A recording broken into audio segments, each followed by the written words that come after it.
E aí, seus lindos e lindas, inicio aqui com a frase de Aristóteles: nós somos aquilo que repetidamente fazemos. A excelência não é um ato, mas um hábito. Então, vamos pegar essa teoria aqui que a gente vai ver e praticar. Bom, pessoal, mais uma vez eu me chamo Keylor. Estou aqui para falar um pouquinho da parte de ótica geométrica, tá? E hoje nós vamos ter uma aula um pouquinho mais longa, mas vou tentar dinamizar ao máximo, mas eu preciso que essa aula esteja junto, tanto o espelho plano quanto o espelho esférico. Nós vamos estar vendo alguns conceitos iniciais, abrindo a aula de ótica e trabalhando os conceitos de espelho, espelhos planos e espelhos esféricos, tá? Então vamos lá, nosso primeiro, temos aí nossa guia de conteúdos, nós vamos ver alguns conceitos básicos de ótica, os fenômenos luminosos, os princípios da ótica geométrica, sombra, penumbra, câmara escura de orifício, espelhos planos e finalizando com espelhos esféricos, tá? Então, primeiramente, galera, vamos conceituar luz, Já deixa eu ir ativando aqui a minha canetinha, para caso eu precise riscar, sempre na cozinha vermelha, para a gente começar riscando aqui um pouquinho. Bom, galera, o que é luz? Luz é uma onda, eletromagnética que tem um comprimento variando entre 400 nanômetros e 700 nanômetros. Lembrando aqui que o nano, pessoal, 10 elevado a menos 9, ou seja, uma fração de bilhão de metros, tá? Capaz de sensibilizar as células da nossa retina, permitindo que nós enxerguemos os objetos, tá?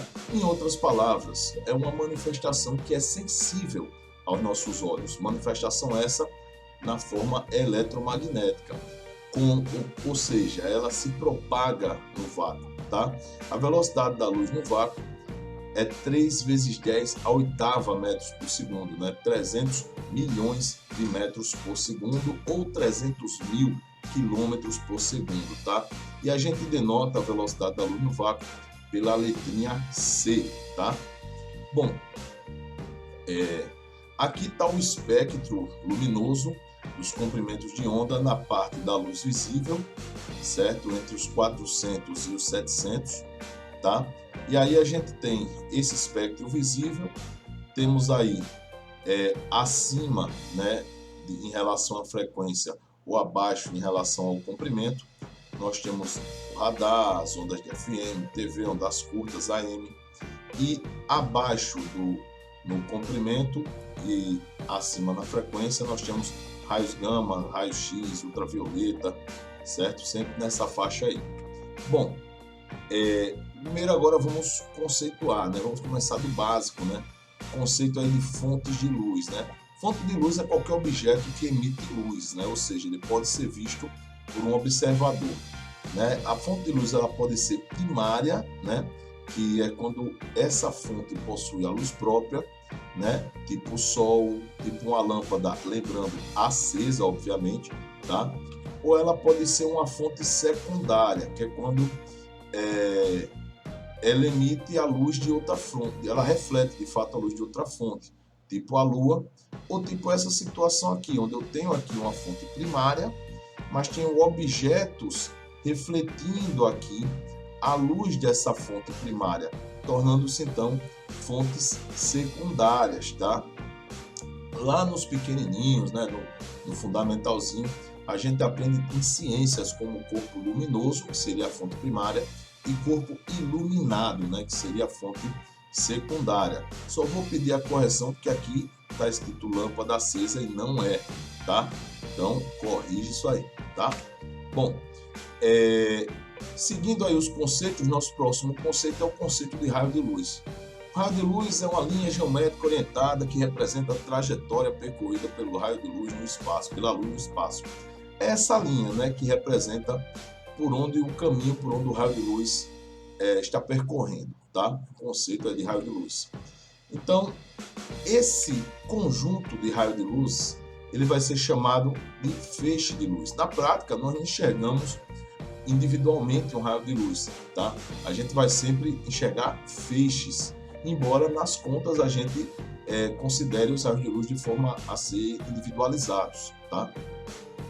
Os feixes de luz, eles podem ser divergentes se sai do mesmo ponto, se espalha, semelhante à luz da lâmpada, se tiver acesa aí, ou a tela do seu telefone celular, né, aquele espalhado de raio de luz, ela pode ser convergente, semelhante àqueles lasers, né, que concentram a luz em determinados pontos, ou seja, redirecionando a luz para um único ponto, ou ela pode ser paralelo, né, semelhante ao que hoje alguns supermercados ou ainda eventos, né, quando tem o Vila Mix, né, coloca aqueles canhões de luz, semelhante àquela luz que chama o Batman, né, aquela luz que fazia o chamado do Batman em Gotham City, tá?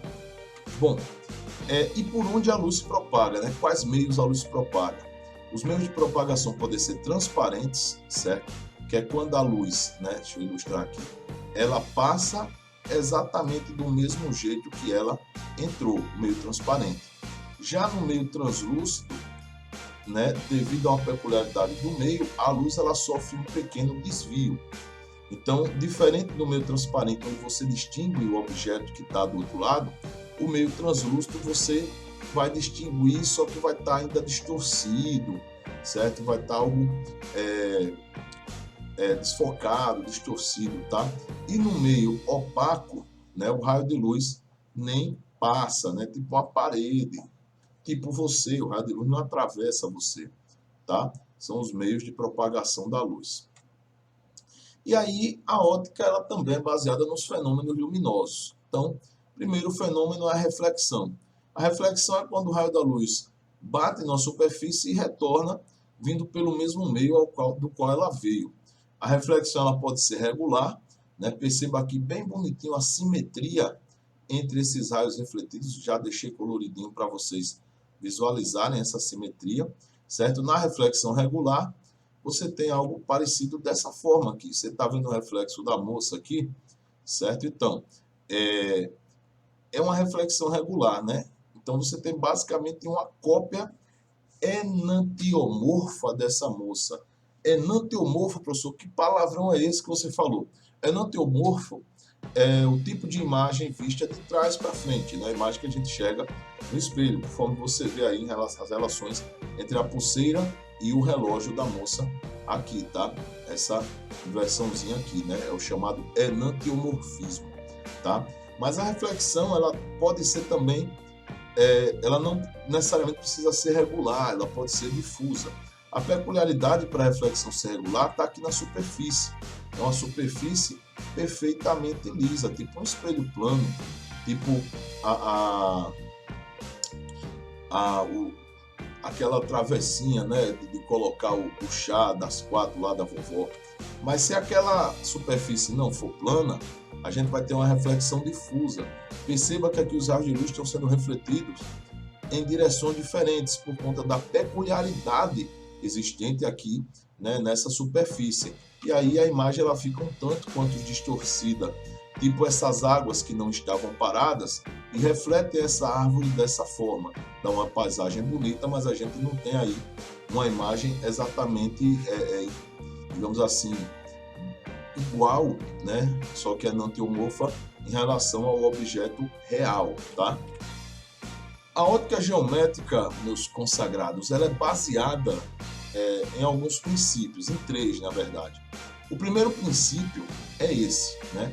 Propagação retilínea da luz. Se eu tenho um meio transparente e homogêneo, olha aqui as condições, tá? A luz sempre vai se propagar em linha reta, certo? A luz sempre se propaga em linha reta em meio transparente e homogêneo. E eu trouxe essa imagem aí para ilustrar justamente essa propagação, né? Uma cena do filme famoso aí, tá? E perceba aí a luz se propagando em linha reta, beleza?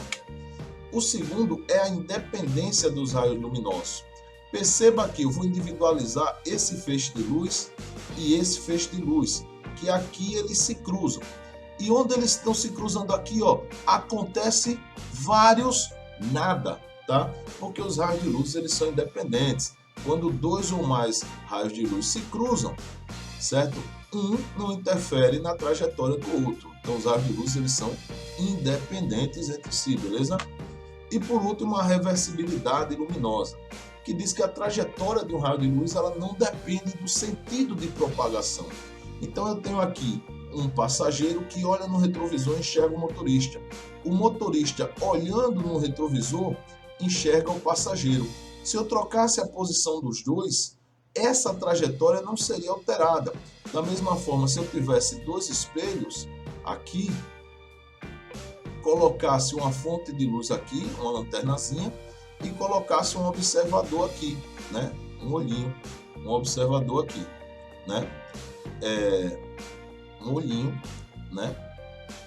Esse raio de luz aqui, ele ia ser refletido nesses espelhos e chegar aqui no olhinho. Se eu trocasse a posição da lanterna e do olhinho, nada aconteceria, a trajetória manter-se-ia a mesma, tá bom?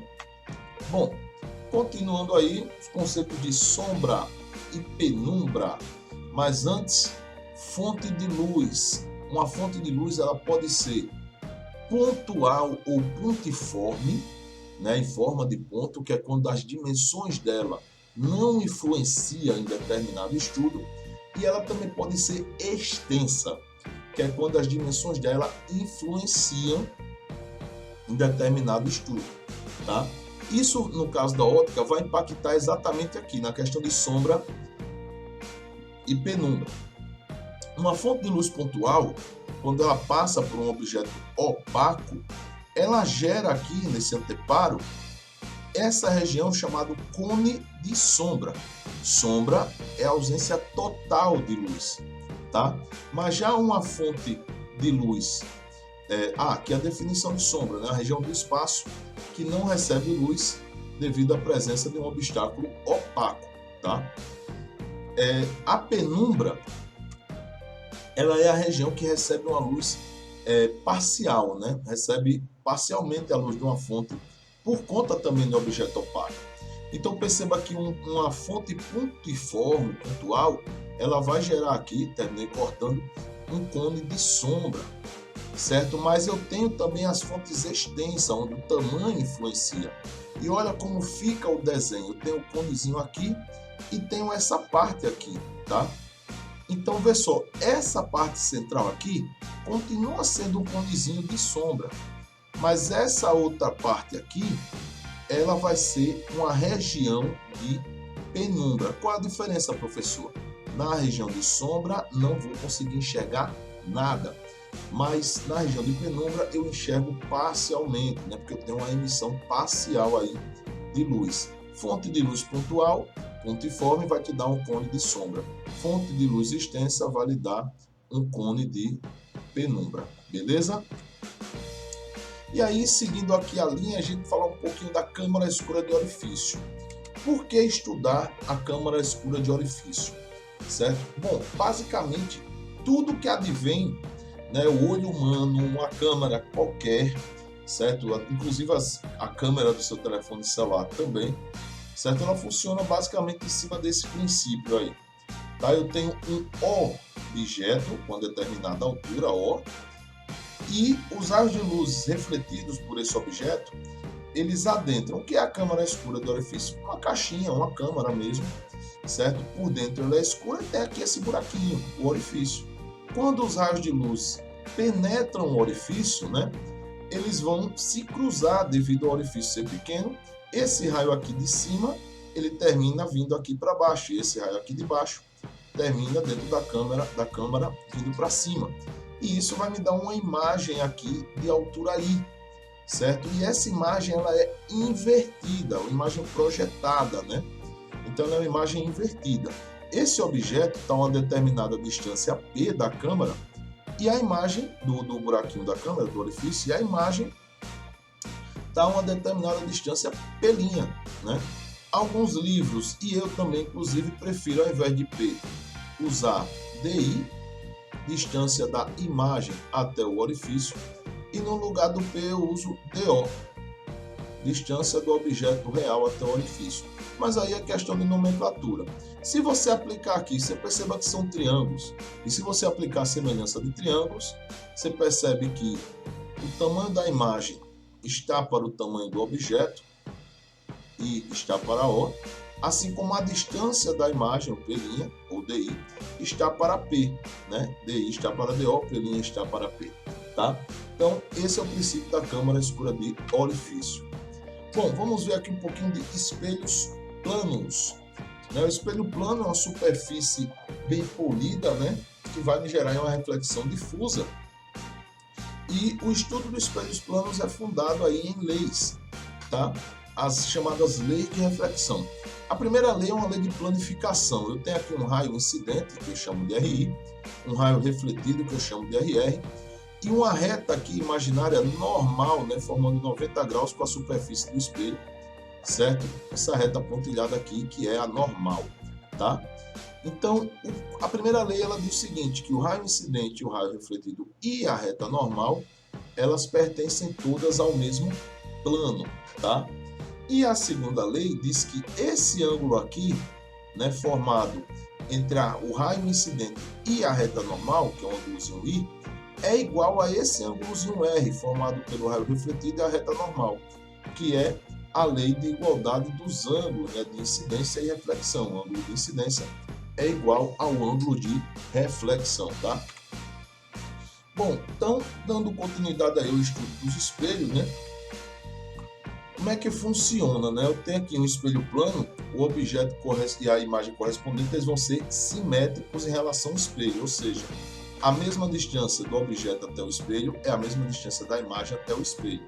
Eu tenho esse grau de simetria, tá? E isso vai me ser útil na questão da determinação do que eu consigo observar refletido para o espelho, né? Do meu campo visual, tá? Uma das coisas que eu falei lá no início é a questão do enantiomorfismo, né? Perceba aqui no caso da modelo, ela levanta a mão direita e a imagem está levantando para em relação a ela à esquerda, certo?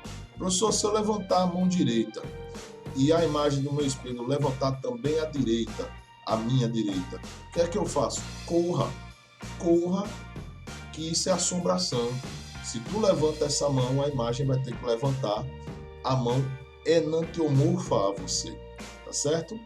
Bom, a parte de campo visual que te falei tem a ver com isso. Imagina que eu tenho aqui esse observador, né? E o que é que eu faço? Determino a distância dele até o espelho, certo? Traço aqui. Então, de onde está esse observador? Pegando na parte de cima e de baixo do espelho, essa região é tudo que ele consegue enxergar, o campo visual. Então, ele vai enxergar através do espelho qualquer objeto colocado dentro desse campo visual. Se eu colocar esse objeto aqui, ele vai enxergar? Ele enxerga o objeto, mas a imagem desse objeto através do espelho ele não consegue enxergar, tá? Lembrando, pessoal, tá aí a simbologia do espelho plano, é essa linha, deixa eu fazer outra, ficou bem torta, essa linha reta com esses ganchinhos aqui, é a simbologia do espelho plano. Pode ser assim ou pode ser com dois, né, as duas escovinhas do lado, tá bom? E aqui, uma situação de espelhos planos, né? A gente pode associar, né, esses espelhos de forma a obter mais imagens em relação a esse ângulo aqui entre eles, né? O número de imagens por objeto dado numa associação de espelhos é exatamente calculado com essa equação aqui. O número de imagens n ele vai ser 360 sobre beta ou alfa menos 1, tá? Então vocês me digam aí, né? Coloca aqui no comentário caso tenha dúvida e coloca as respostas. Qual o ângulo entre esses dois espelhos aqui para eu, desse objeto aqui, desse cavalinho do xadrez, obter essas 1, 2, 3 imagens, totalizando 4 objetos vistos, 3 virtuais, certo? E 1 real. A imagem, né, apresentada por um espelho plano, ela é uma imagem virtual, ou seja, ela é vista somente através do espelho, ela não pode ser projetada. Ela tem o mesmo tamanho, né, do objeto, certo? E, obviamente, a mesma altura, mesmo tamanho, mesma altura, e ela é direita, ou seja, ela está no mesmo plano que o objeto, ela não é imagem invertida, como a gente vai ver em espelhos esféricos. Outra situação, né, que não falei, é a questão da rotação, né, dos espelhos e a translação. Se eu rotacionar espelhos, certo? A minha relação de estar rotacionando o espelho é dobrar esse ângulo de rotação. Bem como se eu transladar, se eu mover o espelho, em relação à minha imagem, eu estou dobrando aquela distância relativa entre objeto e imagem, né? Semelhante a você estar em frente ao espelho e você move uma determinada distância, o espelho para frente ou para trás, você está aquela mesma distância dobrando, né, em relação a você e sua imagem, tá? Vamos agora falar um pouquinho dos espelhos esféricos, tá bom? O que são os espelhos esféricos, né? Então, imagina uma calota e eu dou esse corte nesse plano, nessa calota, nessa esfera, e esse corte vai me dar uma calota esférica. Essa calota, tendo um alto poder de reflexão, ela é para mim um espelho esférico, tá? Em outras palavras, espelho esférico é uma calota esférica com um alto poder de reflexão, tá? O espelho ele pode ser côncavo se a parte interna é a refletora, certo? Ou ele pode ser convexo se a parte externa for a refletora, tá? Côncavo, você lembra de concha, parte interna, né? Convexo é o oposto, parte externa é que reflete. Quais são os elementos de um espelho côncavo, né? O espelho côncavo ele tem um centro de curvatura, né? Como ele é um espelho esférico, se eu fosse completar essa circunferência aqui, o centro dessa circunferência seria o centro de curvatura, certo? A distância até qualquer parte do espelho é o raio de curvatura. Esse seria assim, meinho do espelho, né? É o vértice, né? O ponto central aqui do espelho. A linha entre o centro de curvatura e o vértice eu chamo de eixo principal. Já falei aqui do raio de curvatura. Essa abertura aqui, que eu posso traçar, é o chamado ângulo de abertura. Isso para o espelho côncavo. Para o espelho esférico, também, tá? Mesma situação. A diferença é que a parte que reflete é a parte externa, certo? Então, tecnicamente, uma superfície esférica, né? Eu tenho aqui essa reta normal, né? Que ela vai incidir o espelho. E isso vai ser baseado nos ângulos de abertura. Eu tenho a demonstração para os espelhos côncavos e para os espelhos convexos, tá? Bom, um outro elemento do espelho é o seu foco, né? Foco é o ponto médio entre o centro de curvatura e o vértice. É esse ponto médio. A distância do centro até o foco, do foco até o vértice, é chamado de distância focal, esse Fzinho, tá? Do foco até o vértice é a distância focal. Tecnicamente, do centro até o vértice é um raio, já que o espelho é esférico. Então, metade desse raio me dá a distância focal. Tá aqui a equação, certo? No espelho côncavo, né, o foco dele é chamado de foco real, certo? A gente vai ver que existem imagens que podem ser projetadas, que são imagens reais, que se formam fora do espelho, assim como a gente já sabe das imagens virtuais, que são as imagens, aquelas imagens que não podem ser projetadas, elas formam dentro do espelho, tá bom? No espelho côncavo, o foco é real.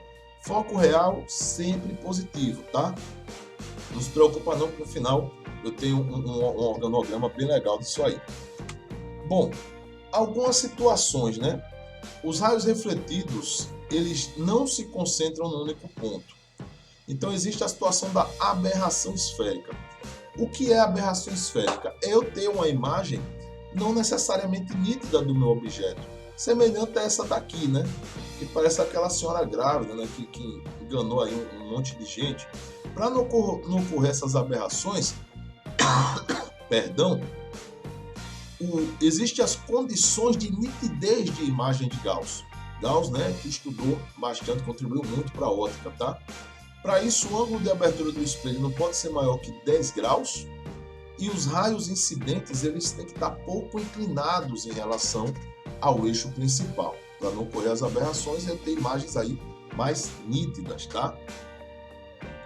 Bom, para um espelho parabólico tem essas concentrações, para o esférico também, certo?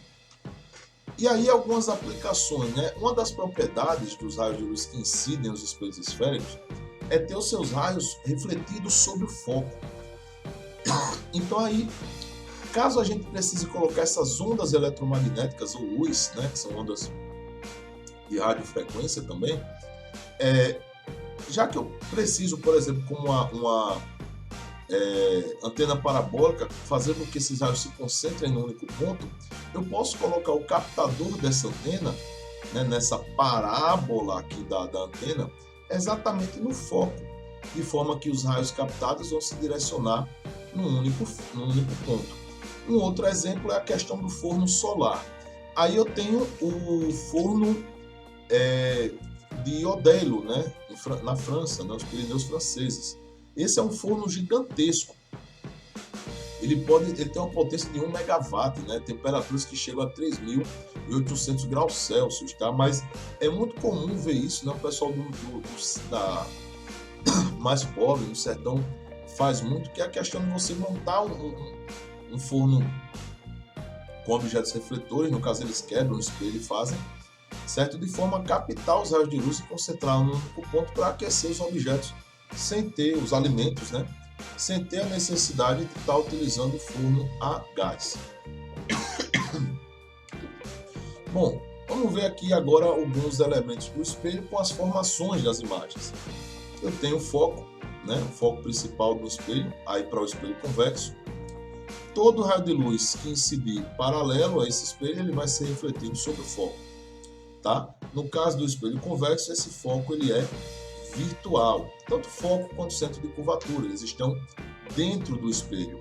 Quando eu tenho foco virtual, o meu foco, minha distância focal, ela é negativa, tá? Mais uma vez reforço, vai ter aí no final um resumozinho de tudo isso que eu estou falando aqui na parte equacional. Bom, vamos para os raios principais. Eu costumo dizer nas minhas aulas que essa é a grande base para entender espelhos esféricos, que é também a grande base para entender o assunto que a gente vai ver depois de refração, quando a gente for estudar lentes, tá? Todo raio que incide passando sobre o centro de curvatura retorna pelo mesmo ponto. Raio que vai pelo centro, volta pelo centro. Tanto no espelho côncavo, e aí essa é a simbologia do espelho côncavo. Perceba aqui as escovinhas para fora, a parte que não tem as escovinhas é a que reflete, por isso que ele é côncavo. Então, o raio que passa pelo centro, volta pelo centro. Segundo, raio que incide paralelo ao eixo principal, reflete sempre sobre o foco. A gente já viu isso aí nos exemplos de antena parabólica e do forno solar. Terceiro, o raio que incide pelo foco volta paralelo. Se o paralelo reflete no foco, o que for pelo foco vai paralelo. Existe o quarto caso, que eu não coloquei aqui, mas eu ilustro, que é o raio que incide exatamente sobre o vértice. O raio que incide sobre o vértice, ele reflete aí de forma simétrica, tá? Vimos esses raios para os espelhos côncavos. Vamos ver agora no comportamento no convexo. Como o foco é virtual no convexo, as projeções desses raios de luz, né, é que vão estar passando por esses pontos. Mas o comportamento dos raios é o mesmo. Raio que vai para o centro, reflete-se sobre o centro, tá aqui. Raio que vai paralelo ao eixo, né, ele é refletido, a projeção dele aqui, ó, reflete sobre o foco, tá? Raio que vai para o foco, reflete paralelo. E também a questão, né, do simétrico. Se eu tenho um raio aqui que incide exatamente no vértice, ele vai refletir de forma simétrica a esse eixo principal, beleza? Vamos agora construir imagens, e sim, vai ter um sonzinho para você não ficar com sono, né? A gente já está em quase meia hora de aula. Então, vê só, eu decidi colocar, né, da seguinte forma: eu vou organizar os meus objetos exatamente do centro, antes do centro, sentido para o vértice. Então, meu primeiro caso vai ser o objeto antes do centro de curvatura.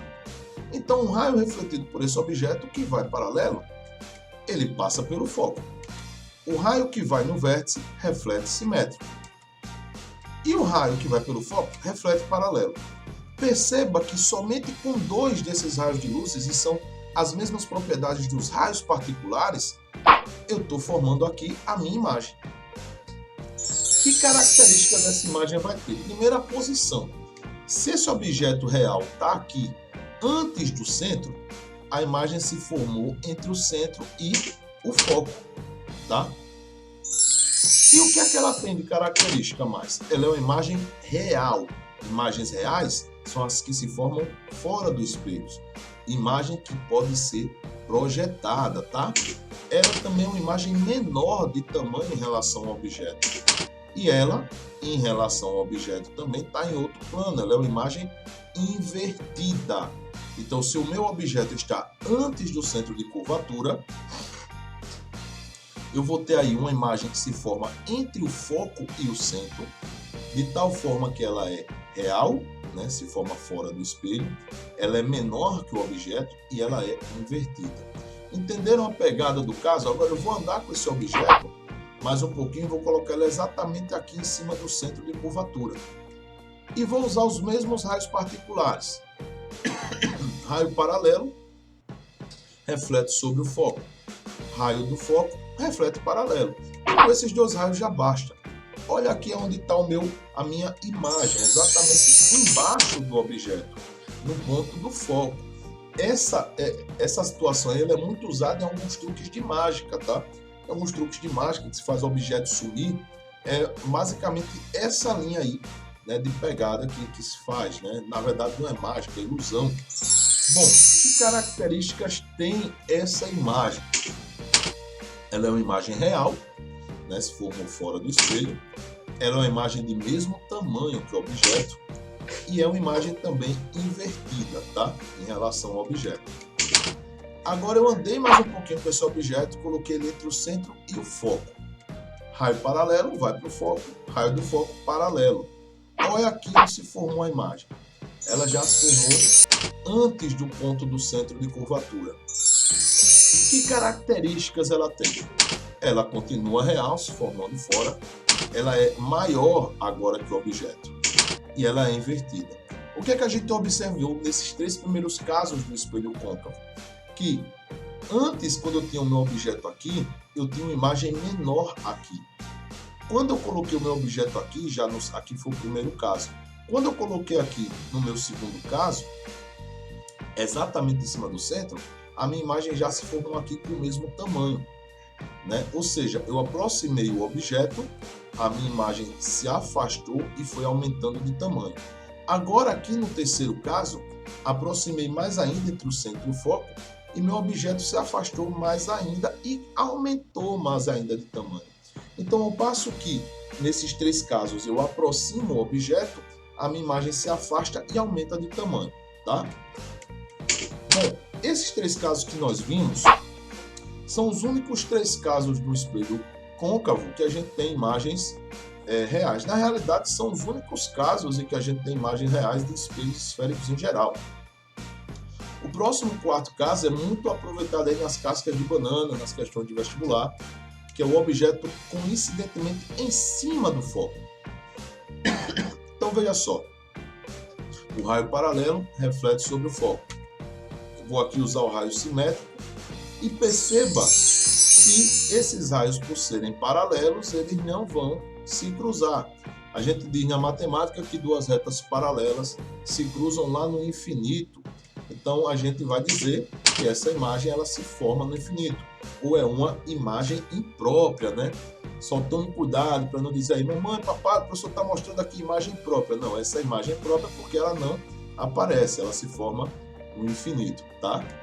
Bom, e se eu colocar aqui o objeto agora entre o foco e o vértice? Raio paralelo passa no foco, raio do foco, raio simétrico, né? Reflete de forma simétrica.